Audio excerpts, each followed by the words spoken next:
Isroilning sobiq prezidenti kasalxonada vafot etdi. Iroqdagi qator teraktlar Islom davlati tomonidan uyushtirilgan. Turkiyada davlat xizmatining ishchilari ishdan chetlatilmoqda. Isroilning sobiq prezidenti Shimon Peres vafot etdi. 94 yoshdagi siyosatchi bu vaqtgacha insult bo'lib kasalxonaga tushgani aytilgan edi. Yaqinlarining ma'lumotiga ko'ra, so'nggi kunlarda uning ahvoli keskin yomonlashgan. U Tel Avivdagi kasalxonalarning birida vafot etdi. Eslatib o'tsak, sobiq prezident 13-sentyabrda insult bo'lib og'ir ahvolda kasalxonaga tushgan. Shu kundan buyon u shifokorlar nazoratida bo'lgan edi. Shimon Peres Isroilni 2007-yildan 2014-yilgacha boshqargan.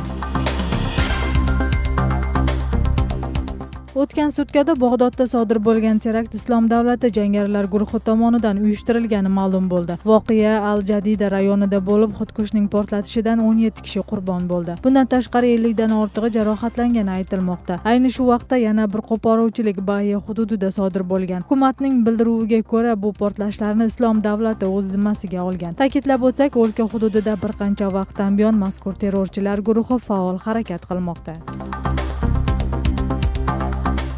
Turkiyada Davlat xavfsizlik agentligining 87 xodimi ishdan chetlatildi. Ularning barchasi muxolifatchi Fathullah Gulen bilan aloqadorlikda gumonlanmoqda. Matbuot manbalarining xabariga ko'ra, Milliy razvedka guruhining 52 xodimiga nisbatan jinoiy ish qo'zg'algan. Mazkur mahkamada umumiy 141 mutaxassis ishidan ayrilgan. Bu Turkiyaning eng samarali institutidagi dastlabki tozalashi. Amalga oshmay qolgan qo'zg'olondan keyin Anqaraning qarori bilan 100 mingdan ortiq politsiyachilar, harbiy va davlat xodimlari ishdan chetlatildi.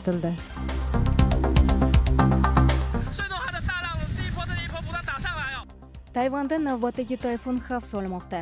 Ushbu ofat 2 hafta mobaynida 3-marotaba qayd etilishi. Megi tayfuni orolga kuchli yomg'ir bilan bo'ronli shamolni olib keldi. 5 mingdan ortiq yashovchilar evakuatsiya qilindi.